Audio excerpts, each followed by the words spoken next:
menghadapi pencobaan anytime, kapanpun ada rema yang keluar dan siap untuk kita kalahkan musuh dan kita terus berjalan dalam kemenangan. Jangan simpan pedang saudara, jangan simpan terang saudara, tapi jalanlah, hiduplah dengan terang dan pedang yang ada di tangan saudara. Dan itu adalah the living word.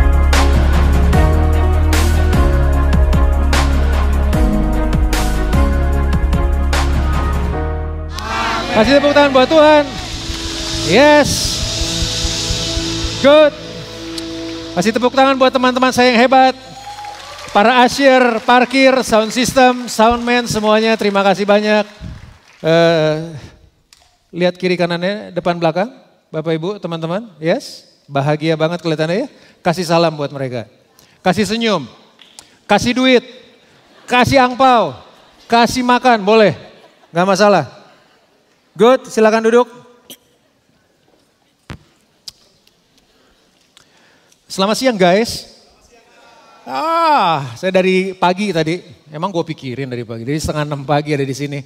Tapi kebaktian ketiga tuh selalu memberikan aura positif. Keren banget ya, energi positif. Itu seru tuh, kayak di hutan. Kayak di hutan. Enggak kayak di hutan. Saya suka yang kayak gitu kok. Teman-teman saya suka.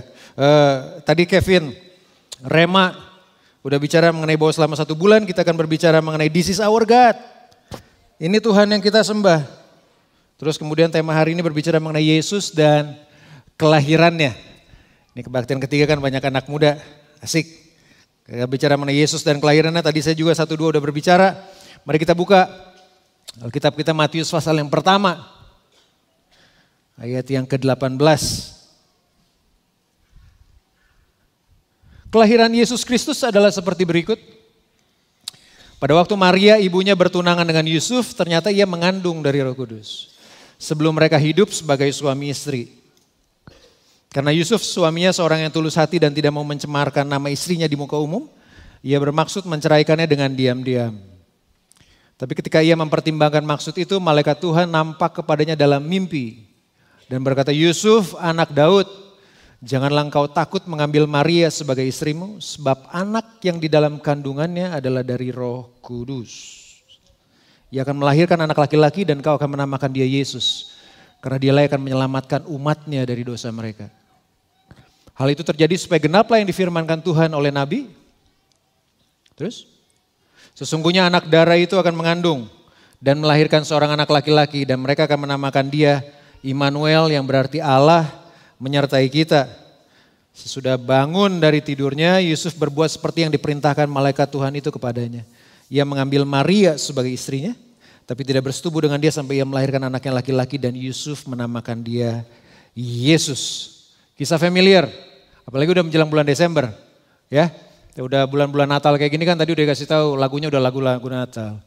It's beginning to look a lot like Christmas katanya. Michael Bublé pernah nyanyiin lagu itu. Ya, saudara nyanyiin lagu itu kan sama di handphone atau di mana. Ya, mall udah mulai berias.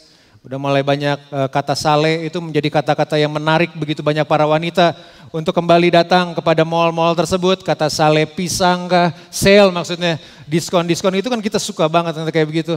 Dan saya juga suka nongkrong kalau lagi di mall. Nongkrong ya, jangan beli, nongkrong aja. Jadi dengerin musik kayak gitu kan ya enak-enak banget. Karena udah mulai ya tadi bilang udah mulai Desember tuh kelihatannya udah mulai asik banget. Yang kantor kan udah mulai malas kerja. Gua pecat lo, malas kerja ibaratnya dapat gaji dari mana, iya gak? Bulan-bulan kayak begitu kan, bulan-bulan yang bulan-bulan yang berbeda. Ada reuni-reuni keluarga, kumpul-kumpul keluarga, betul? Iya dong, reuni-reuni keluarga, kumpul keluarga. Tapi sebelum itu terjadi, saudara perlu mengetahui sebuah hal bahwa esensi dari Natal yang sesungguhnya adalah ketika Tuhan mengambil inisiatif, Yesus datang dalam rupa wujud sebagai manusia, tadi ditulis itu menyelamatkan dosa kita supaya kita bisa kembali datang kepada Tuhan. Esensi Natal adalah begini, the first family reunion. Reuni pertama itu harusnya terjadi adalah Natal itu sesungguhnya adalah reuni yang pertama. Kenapa? Ketika Tuhan datang dalam wujud Yesus Kristus mati buat kita supaya kita bisa kembali datang pada Tuhan. Itu family reunion tuh. Itu harusnya jadi reuni keluarga yang pertama sebelum saudara menjalani reuni keluarga, itu esensinya. Itu yang menjadi titik yang paling pentingnya dalam kehidupan bahwa Natal itu berbicara seperti pertama kali ada berbicara mengenai reuni kita dengan Bapa kita di sorga loh. Dengan Tuhan kita. Karena kalau You cannot spell, saudara nggak pernah bisa tarik kata Christ dari Christmas. Kalau saudara tarik kata Christ, itu cuma jadi mas. Mas, sobat ambiar, mas itu kalau itu ini. Masnya aja, Kristus adalah esensi dari Natal. Kalau saudara boleh punya kado Natal, boleh punya apa, tapi kalau ini kehilangan makna Kristusnya, saudara bisa kehilangan apa aja. Tapi kalau saudara kehilangan Kristus, saudara kehilangan segalanya. You can lose anything, but if you lose Christ, you lose everything. Saudara bisa kehilangan semua apa aja yang ada di dunia, tapi kalau saudara kehilangan Kristus, saudara ada kehilangan segala yang terpenting dalam kehidupan.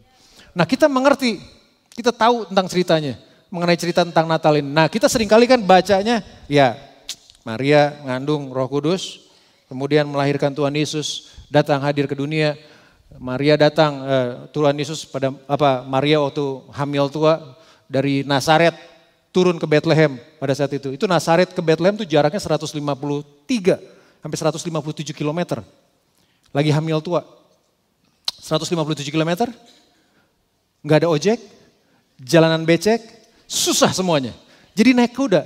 Sudah bayangin kan naik keledai, 153 km loh. Hamil tua, bisa brojol tengah jalan itu ibaratnya kan. Bisa ngelainin tengah jalan, tapi dia lakukan. Yesus tuh semenjak hadir ke dunia kontroversi terus hidupnya. Bertemu dengan kesulitan, bertemu dengan pergumulan, bertemu dengan permasalahan. Jadi kalau Yesus yang adalah anak Allah aja bertemu dengan kesulitan, kenapa kita harus takut dengan kesulitan? Kalau Yesus aja berhadapan loh dengan kesulitan, anak Allah. Walaupun dia juga anak manusia, kita berhadapan dengan kesulitan. Kita kepengen hidup tanpa kesulitan. Tuhan gak pernah menjanjikan hidup tanpa kesulitan.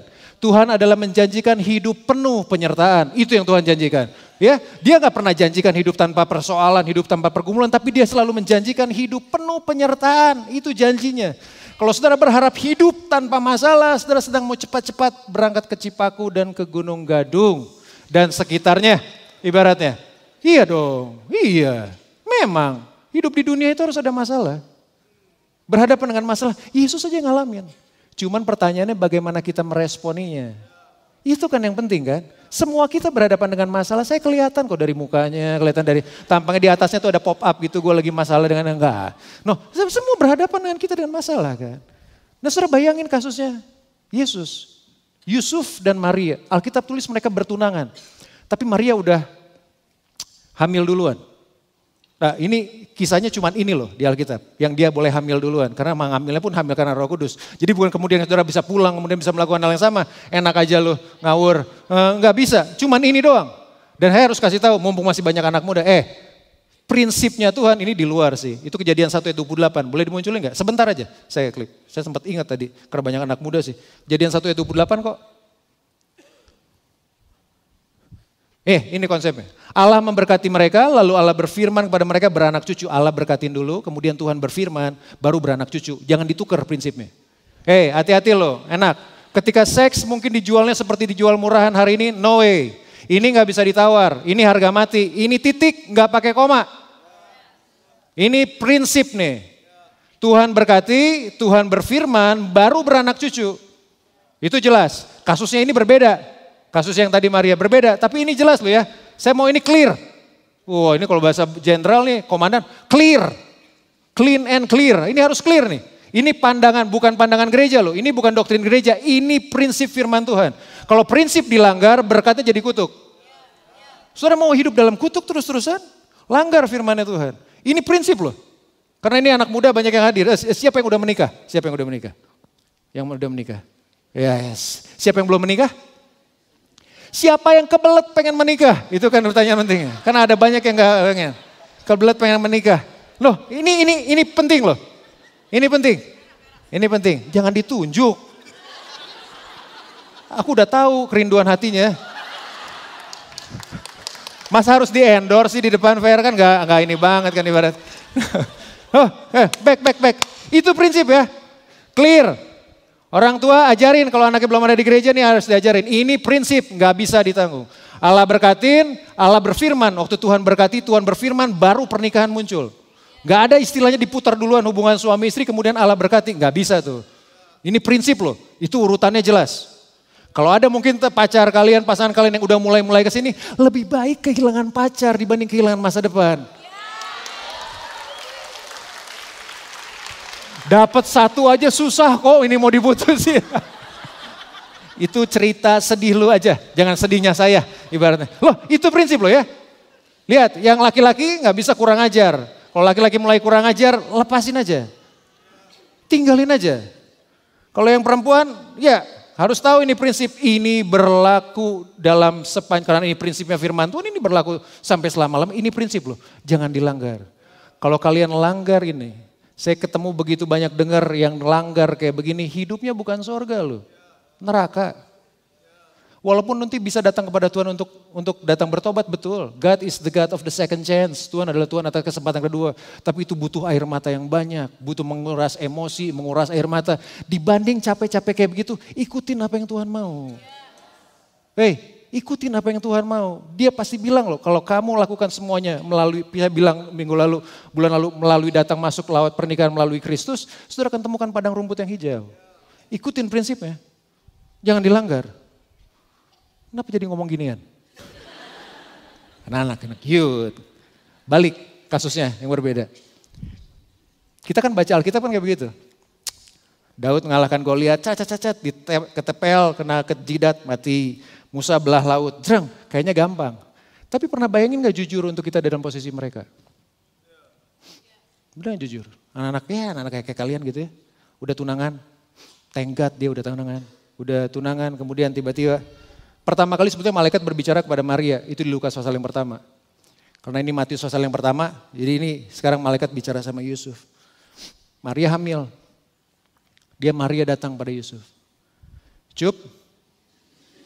Si Ucup pura-pura. Itu Ucup juga masalah, Ucup yang berbeda.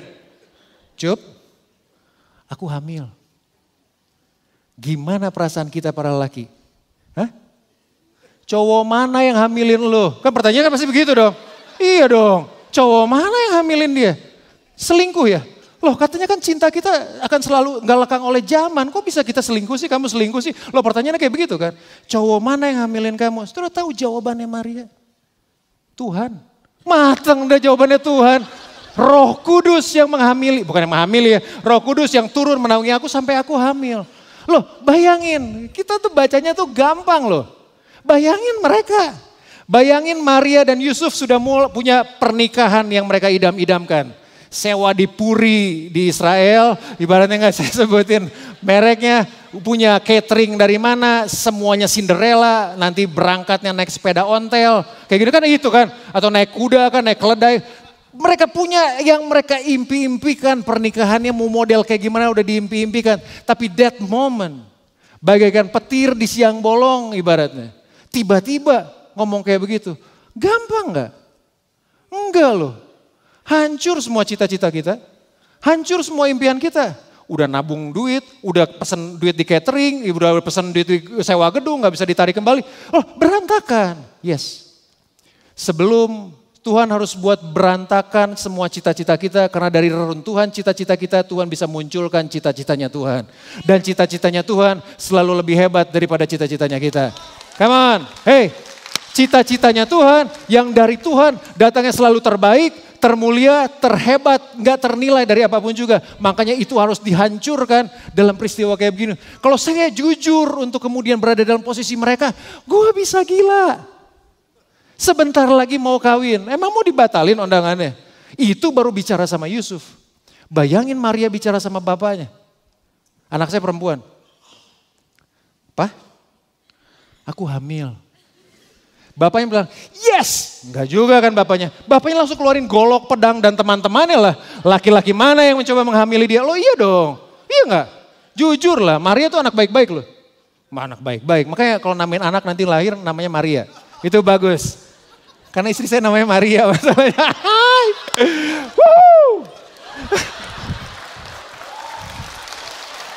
Ketiga itu selalu berbeda memang. Loh bayangin kalau itu anak perempuan. Saya waktu umum pagi sambil duduk kemudian renungin. Saya nangis loh. Bisa gak gue bisa handle itu situasi? Sebagai bapak. Udah diubun-ubun tuh darahnya tuh. Kalau ada pistol, kalau ada apa, kalau bisa kita giles itu orang yang hamilin anak kita. Ibaratnya kenapa? Ini permata hati loh. Dia punya semuanya yang dia ingin. Bayangin, Pak hamil. Bapak kan selalu bilang mau ditaruh di mana muka gue? Ya ditaruh di tempatnya lah mukanya. Memang mukanya mau dipindahin kemana kan? Enggak juga. Emangnya apa juga? Loh, bayangin situasi yang terjadi, yang evolve, yang sedang berputar di dengan mereka. Yusuf Maria hancur cita-citanya. Keluarga hancur loh cita-citanya. Semua bayangin bilang, oh, mau taruh di mana muka kita, aib kita tercoreng. Pada saat itu di Israel tradisinya. Kalau ada orang wanita hamil di luar nikah, dan itu memang hamil di luar nikah, itu ditarik keluar kota, dirajam pakai batu. Matinya mengenaskan, karena bagi mereka itu perbuatan tercela, tercoreng. Itu yang terjadi loh. Bagi Yusuf gimana gak pusing Yusuf? Tapi Alkitab tulis Yusuf, keluar satu. Yusuf adalah orang yang tulus hatinya. Sama seperti Ucup yang itu. Yusuf adalah, munculnya gak tadi? Matius pasal pertama. Karena Yusuf suaminya seorang yang tulus hatinya dan tidak mau mencemarkan nama istri di muka umum. Ia bermaksud menceraikannya dengan diam-diam. Ayat yang ke-20. Tapi ketika ia mempertimbangkan maksud itu, malaikat Tuhan nampak kepadanya dalam mimpi. Kenapa harus dalam mimpi sih? Karena saya tahu, kalau udah berhadapan dengan berita seperti kayak gitu, kita ada dalam posisi kekalutan. Gundah gulana iya. Risau iya, semua pikiran kita terfokus. Ya contoh aja kita lah. Saya kemudian jujur untuk melihat diri saya kalau lagi berbenturan dengan masalah. Kelihatan yang gede banget kan. Kita dari bangun tidur melek aja udah mikirin tuh masalah. Betul gak? Udah kusut kelihatannya, udah kalut kelihatannya, udah gak tahu harus berbuat apa-apa. Gak bingung berbuat kayak apa-apa. Waktu kita melek aja kita udah mikirin masalah gimana cara jalan keluarnya. Gimana apa pandangan orang, apa kata keluarga, bagaimana caranya supaya ini kehamilan gak membuat buah bibir dibicarakan banyak orang. Begitu kalut, makanya satu-satunya akses poin Tuhan untuk masuk dalam kehidupan Yusuf. Bukan ketika dia melek, ketika dia sadar, tapi ketika dia tidur dalam mimpi. Tuhan bicara dalam mimpi. Dan yang Tuhan bicara dalam mimpi, Tuhan cuma berkata gini, jangan takut. Wah, kalau saudara pernah berhadapan dengan kesulitan seperti kayak gitu, perkataan jangan takut apalagi diucapkan oleh Tuhan. Itu benar-benar menjadi kekuatan loh. Itu benar-benar loh. Saya pernah sering cerita, papa saya cancer rektum stadium 3 atau stadium 4. Berhadapan dengan situasi seperti itu kami sekeluarga. Kemudian papa mertua kena diabetes, dia harus dicuci darah sampai kemudian meninggal. Dan kami berada dalam situasi seperti itu. Dan untuk duduk diam, membiasakan memaksa diri kami untuk duduk diam, untuk baca firman Tuhan. Dan ada ketika Tuhan berkata gini, jangan takut. Wah itu seperti oase air di tengah kekeringan yang benar-benar menguatkan kita loh. Waktu kita berhadapan dengan kekalutan, iya perkataan jangan takut. Apalagi itu firman daripada Tuhan. Jangan takut. Sebelum dengan kata lain Tuhan berkata gini, percaya aku. Jangan takut. Itu menjadi sebuah kata yang menjadi makna. Makanya Yusuf di tengah kekalutannya, waktu Tuhan berbicara dengan firman, dengan jangan takut, dia ambil itu perkataan firman Tuhan nih. Waktu saudara dalam takut, perkataan siapa yang saudara ambil itu menentukan masa depan saudara loh. Iya, kalau saudara dengar itu perkataan dari teman-teman yang mungkin yang membuat saudara jauh, ada teman-teman perkataan-perkataan dari dunia yang membuat saudara yang saudara ambil, saudara itu sangat menentukan masa depan kita. Jadilah seperti Yusuf waktu Tuhan berfirman jangan takut, take it. Apapun yang keluar dari mulut firman-Nya Tuhan, itu selalu mendatangkan kebaikan bagi hidup kita. Selalu jawabannya. Kenapa? Karena janji Tuhan enggak pernah berubah. Yang lain boleh kadaluarsa, cinta pasangan bisa kadaluarsa. Cintanya Tuhan, janjinya Tuhan enggak pernah kadaluarsa. Enggak pernah. Saudara pernah lihat Tuhan berkata negatif tentang kita? Enggak pernah loh. Alkitab berkata gini, bahkan buluh yang patah terkulai. Jadi itu buluh itu udah patah terkulai. Tinggal ditiup angin hancur. Aku gak akan patahkan kata Tuhan. Wah, kalau buluh yang patah terkulai ya Tuhan gak akan hancurkan, Tuhan gak akan tiup, gak akan patahkan. Apalagi hidup kita anak-anaknya. Apalagi hidup saya dan saudara.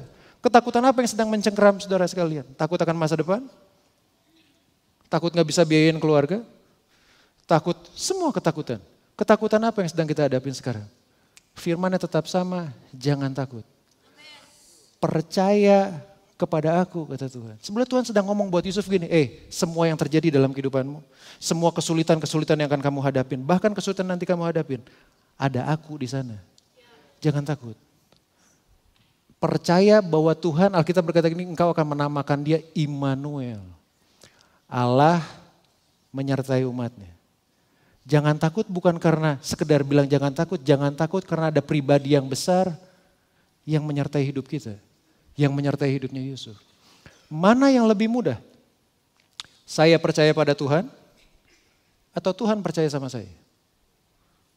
Datang gereja mikir, kayak ujian aja mikir. Nah, jauh lebih mudah saya percaya pada Tuhan dong. Oh iya dong, Tuhan kan gak terbatas. Tuhan maha kuasa, betul? Tuhan tidak berubah, janjinya selalu iya dan amin. Tuhan menggerakkan seluruh dunia. Alkitab bahkan tulis begini, Yesaya, bangsa-bangsa itu seperti setitik air dalam timba, bangsa-bangsa loh. Sedemikian besarnya Tuhan, sampai dia bilang gini, bangsa-bangsa kalau dikumpulin hari ini sama yang udah mati itu cuma seperti setitik air dalam timba. Besar banget ibaratnya Tuhan. Dan untuk saya percaya kepada Tuhan kan mudah banget. Kenapa? Karena dia gak pernah berubah. Adalah jauh lebih sulit untuk Tuhan percaya sama saya loh. Iya dong. Untuk Tuhan percaya kayak orang-orang model kita yang sering berjanji tapi sering juga mengingkari. Untuk Tuhan percaya kepada saya yang sering kali Tuhan aku bertobat tapi besok buat dosa lagi. Terhadap orang-orang seperti kita, Tuhan kepengen hidup benar tapi ternyata tetap hidupnya gak benar. Sukar untuk Tuhan percaya kepada kita, tapi saya harus beritahu beritanya buat saudara. Tapi Tuhan tetap percaya saya dan saudara. Dia tetap percaya kita. Walaupun saudara mungkin berada dalam dosa yang paling buruk sekalipun, God trust you anyway. Tuhan tetap percaya pada kita loh. Dia tetap percaya pada kita walaupun kita udah buat keputusan buruk apapun di waktu yang lalu. God trust us anyway. Tuhan tetap percaya sama kita loh. Iya. Apa buktinya? Masih punya napas kan? Siapa? Nggak ada yang napas? Ada yang nggak napas? Enggak kan? Semua punya napas. Semua kita punya nafas. Itu punya pengertian buat Tuhan masih percaya kepada kita. Kalau Tuhan melakukan bagian yang tersulit untuk Tuhan percaya kepada kita, lakukan bagian kita untuk percaya pada Tuhan. Waktu Tuhan berkata jangan takut, dia cuma bilang gini, come on, believe in me. Percaya sama aku. Belajar untuk percaya sama aku. Pernah dengar istilah sebuah kisah seorang pemain akrobat sirkus. Di dua gedung tertinggi yang ada, dia berjalan pada seutas tali. Sendirian. Jalan. Jauh, berapa? 50 km. Sampai di gedung yang kedua semua penonton tepuk tangan. Yes, keren banget. Bisa laluin dua gedung yang tertinggi tanpa alat pengaman, di bawahnya gak ada jaring. Ibaratnya itu keren banget. Semua orang tepuk tangan, semua orang happy. Pemain sirkus kan cuma berdiri berkata, oke, percaya kalian saya hebat? Percaya, oke, siapa yang mau ikut sekarang nyebrang ke sono? Nah loh, itu kan pertanyaan selanjutnya kan? Pertanyaan selanjutnya, siapa yang mau? Dari yang paling ramai bergemuruh sampai kemudian hening loh.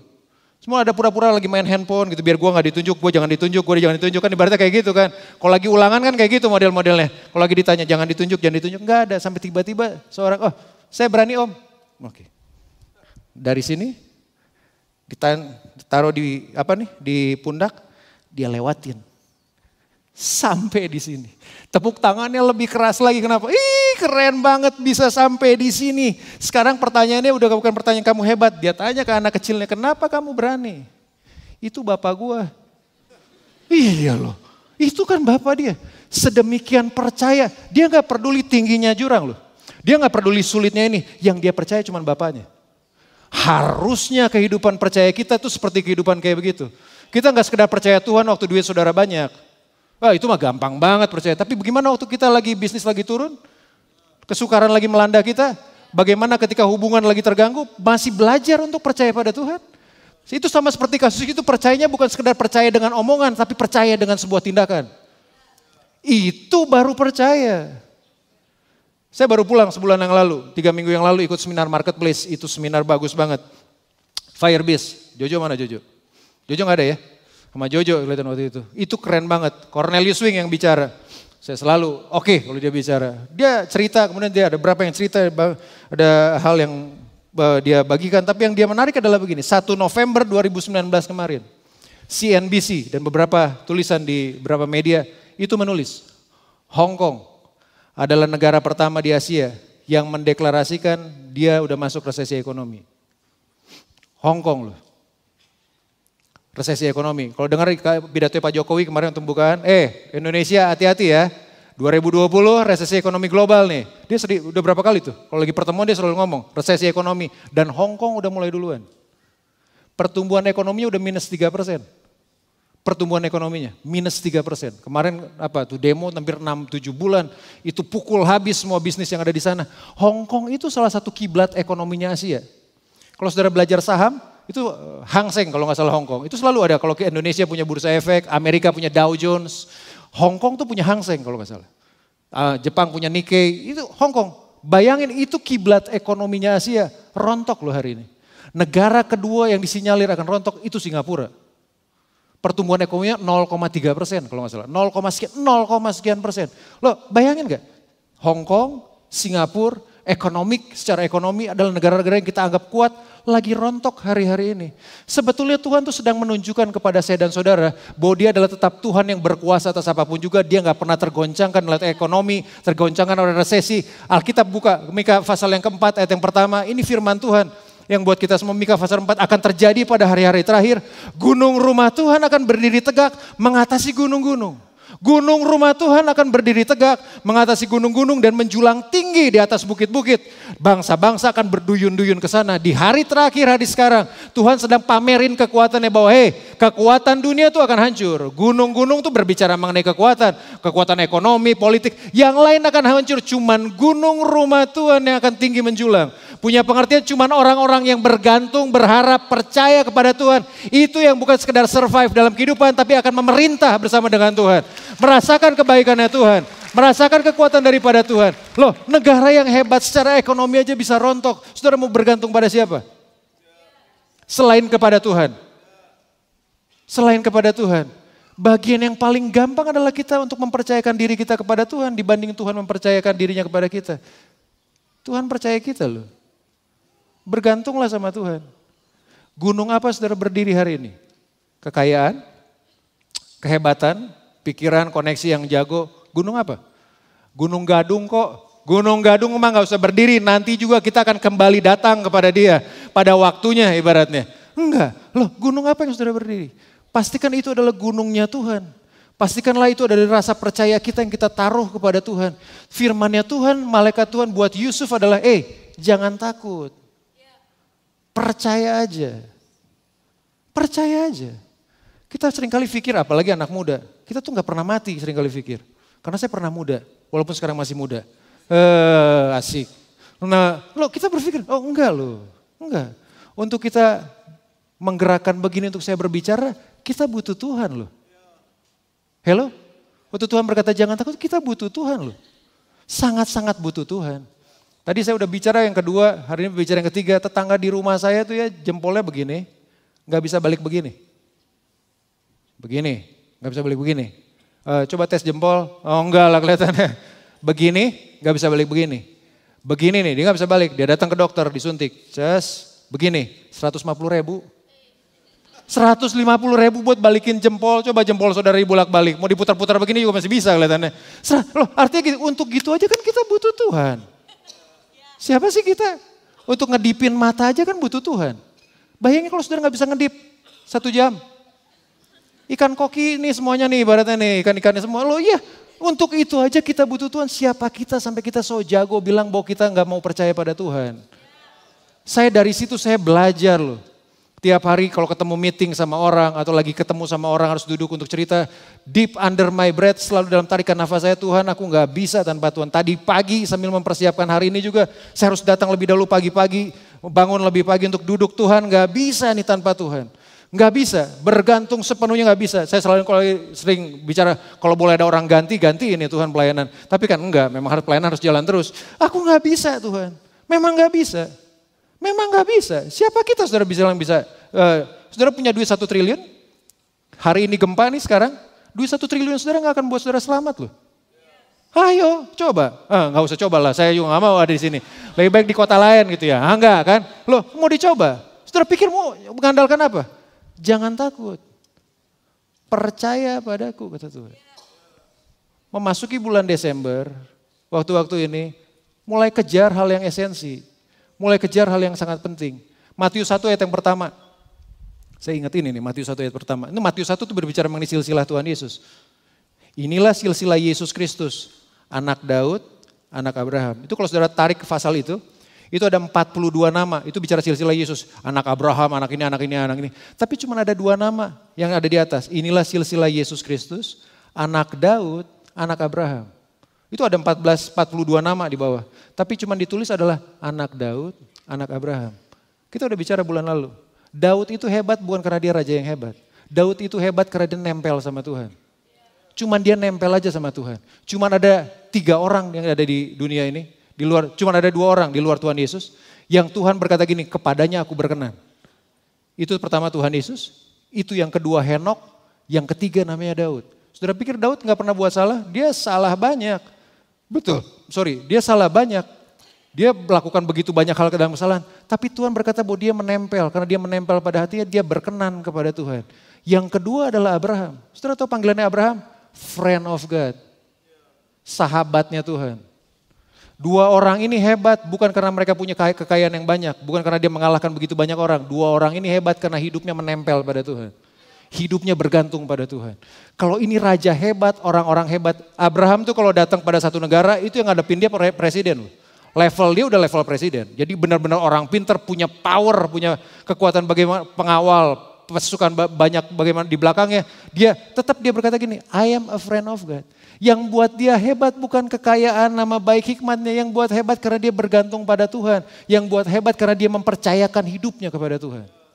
Yang buat kalian hebat satu kali nanti bukan sekedar hikmat kalian loh. Yang buat kalian hebat karena kalian menempel pada Tuhan. Karena Alkitab dengan jelas berkata gini, aku Tuhan akan pakai orang yang bodoh bagi dunia untuk memalukan orang yang berhikmat. Tuhan sanggup melakukan itu dalam hidup saya dan saudara. Sanggup banget. Percaya aja. Jangan takut. Gunungnya Tuhan akan tegak berdiri menjulang. Di atas gunung-gunung yang lain. Itu message yang harusnya kita tangkap. Itu hal yang harusnya saudara dapatkan dalam kehidupan saya dan saudara. Loh iya dong, perjalanan kalian masih muda masih panjang. Betul, kita butuh Tuhan di sana. Dari mana kita tahu kita butuh Tuhan? Dari mana kita tahu bahwa Tuhan percaya kepada kita? Karena dia berikan nafas. Hari ini 1 Desember 2019. Sudah 335 hari yang kita laluin. Itu ada 8.040 jam. 8.040 jam itu sama seperti 482.400 menit yang sudah kita lewati. 482.400 menit yang sudah kita lewati itu adalah 28.944.000 detik yang sudah kita hidupin. Kalau bukan Tuhan, kita nggak ada di sini tuh. Kalau itu, bayangin kalau 1 detik saudara harus bayar 1.000. 28 miliar lu harus bayar buat bulan ini doang, buat tahun ini doang. Bangkrut semua kita. Belum dikalikan dengan umur kita. Coba kali nama umur 30, 40, 50 jebol kalkulator saudara. Bisa rusak itu angkanya gak masuk itu kelihatan. Kenapa? Itu bukti bahwa Tuhan percaya lo sama saya. Itu bukti bahwa Tuhan percaya saudara lo. Itu bukti bahwa Tuhan percaya kepada kita. Makanya the message yang dia kirim buat Yusuf adalah message yang sama yang dia kirim buat Maria. Jangan takut sebab Tuhan menyertai engkau. This is our God. Ini Tuhan kita. Jangan pernah tanya apakah Tuhan mengasihi saya atau enggak. Oh, jangan pertanyakan kasihnya Tuhan buat kita. Pertanyakan kasihnya kita kepada Tuhan. Jangan bertanya Tuhan apakah Tuhan percaya kita apa enggak. Oh, pertanyakan apakah kita percaya pada Tuhan atau enggak. Jangan pertanyakan kasihnya Tuhan sama saya dong. Kasihnya Tuhan sama saya sudah terbukti di kayu salib tuh. Pertanyakan kasihnya kita pada Tuhan. Pertanyakan percayanya kita kepada Tuhan. Yang membuat kita berbeda hari-hari ini bukan karena hikmat saudara yang saudara miliki, tapi penyertaan Tuhan dalam hidup kita. Yusuf mengambil sebuah keputusan untuk datang, terima firman-Nya Tuhan, dia mulai percaya kepada Tuhan. Dan bukan sekedar dia percaya, tadi saya sempat ngomong bahwa Yusuf juga adalah bertindak. Dia enggak sekedar percaya dari omongan, tapi dia juga bertindak. Tahu nggak saudara, bahwa yang membatasi kemahakuasaannya Tuhan bukan persoalan kita loh. Yang membatasi kemahakuasaannya Tuhan adalah ketidakpercayaan kita. Matius pasal yang ke-13. Saya selesai di sini. Setibanya di tempat asalnya, Yesus mengajar orang-orang di situ di rumah ibadat mereka, maka takjublah mereka dan berkata, dari mana diperolehnya hikmat itu dan kuasa untuk mengadakan mukjizat-mukjizat itu. Ayat selanjutnya. Bukankah ia ini anak tukang kayu? Bagi orang Nazaret, dia dan Yesus lagi datang ke Nazaret. Bukankah ia ini anak tukang kayu? Bukankah ibunya bernama Maria dan saudara-saudaranya Yakobus, Yusuf, Simon, dan Yudas? Ayat 56, dan bukankah saudara-saudaranya perempuan semuanya ada bersama kita? Jadi dari mana diperolehnya semuanya itu? Bagi orang Nazaret, Yesus bukannya Tuhan. Bagi orang Nazaret, Yesus itu anak tukang kayu. Bagi saudara, siapa Yesus itu? Jawablah sendirilah. Pertanyakan itu sendiri buat kehidupan saya dan saudara. Bagi saudara, siapa tuh Tuhan Yesus? Orang yang cuman kita hadiri setiap hari Natal dan Paskah? Orang yang cuman kita hadiri setiap hari Minggu doang? Bagi kita, siapa itu Yesus? Lalu mereka kecewa, ayat selanjutnya. Lalu mereka kecewa dan menolak dia. Orang yang gak menempatkan Kristus sebagai Tuhan dalam kehidupannya akan gampang untuk digerogoti oleh kekecewaan dan akhirnya akan menolak daripada Tuhan. Selalu.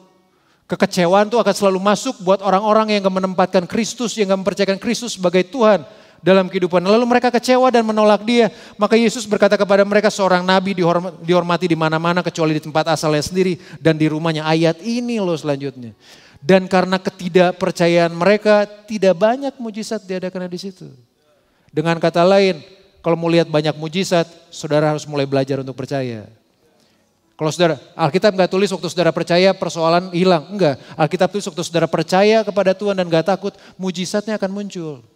Bahwa saya mendapati ternyata hal yang sangat simpel. Kalau saudara mau melihat mujizat, di unlocking, bagaimana membuka miracles, mujizat dalam kehidupan saudara, belajar untuk percaya pada Tuhan. Bukan sekedar dengan omongan, tapi juga dengan tindakan. Yesaya 41 ayat yang ke-10. Pemain musiknya udah ada di sini. Saya diusir kelihatan kalau udah kayak gitu kan ibaratnya kan. Yesaya 41 ayat yang ke-10. Jangan takut. Jangan takut. Seberapa besar kesulitan saudara, ada Tuhan yang lebih besar daripada kesulitan saudara. Kalau saudara menganggap Yesus cuma anak tukang kayu, saudara nggak mendapatkan mujizat dalam kehidupan. Kalau saudara anggap Yesus adalah cuma sekedar seorang legenda aja, tokoh cerita aja, saudara nggak pernah dapatkan mujizat. But the moment saudara memperlakukan Kristus, menempatkan Kristus sebagai Tuhan, dia akan menjadi Tuhan yang sanggup melakukan mujizat dalam kehidupan kita. Jangan takut. Sebab aku Tuhan menyertai engkau. Hei, jangan takut. Sebab aku Tuhan menyertai engkau. Janganlah bimbang. Jangan khawatir. Dengan apapun juga yang sedang saudara hadapi, jangan bimbang. Jangan khawatir, sebab aku ini Allahmu, kata Tuhan. Sebab Tuhan adalah Allahmu. Ini yang dia bilang, aku akan meneguhkan kamu. Berapa banyak yang sedang datang dengan iman yang udah mulai goyah. Saudara sedang mempertanyakan Tuhan, di mana Tuhan waktu saya susah. Pertanyaannya bukan di mana Tuhan, di mana kita dalam hubungan kita dengan Tuhan. Ada di mana saudara hubungan dengan Tuhan? Loh, kita gak pernah datang pada Tuhan, kok kemudian ketika berhadapan kesulitan kita marah-marah sama Tuhan. Lucu banget kan?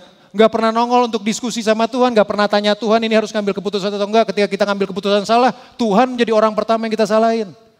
Situ waras. Gitu jawabannya gitu kan, waras kita.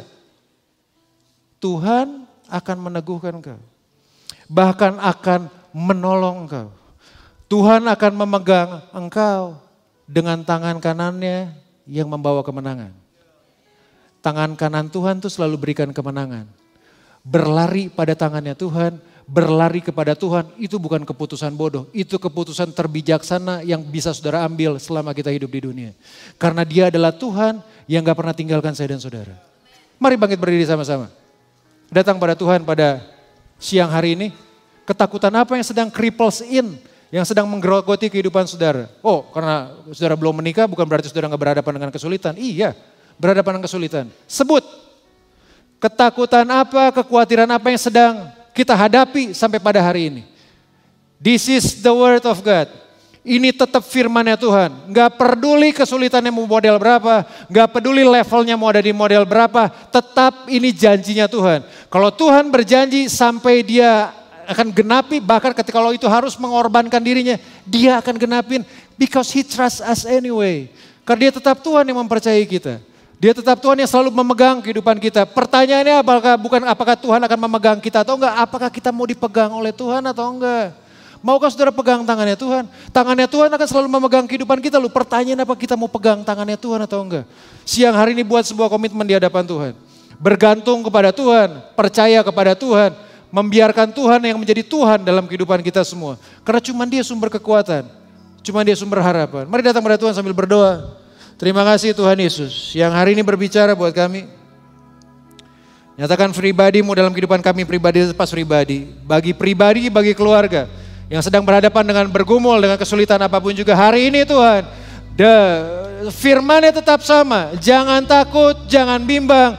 Sebab Tuhan menyertai kami, sebab Tuhan menyertai kita. Bahkan Tuhan akan meneguhkan, akan menolong, akan memegang kita dengan tangan kanan yang membawa kemenangan. Terima kasih Bapa yang baik. Terima kasih Tuhan. Terima kasih Tuhan Yesus. Thank you God. Terima kasih Tuhan.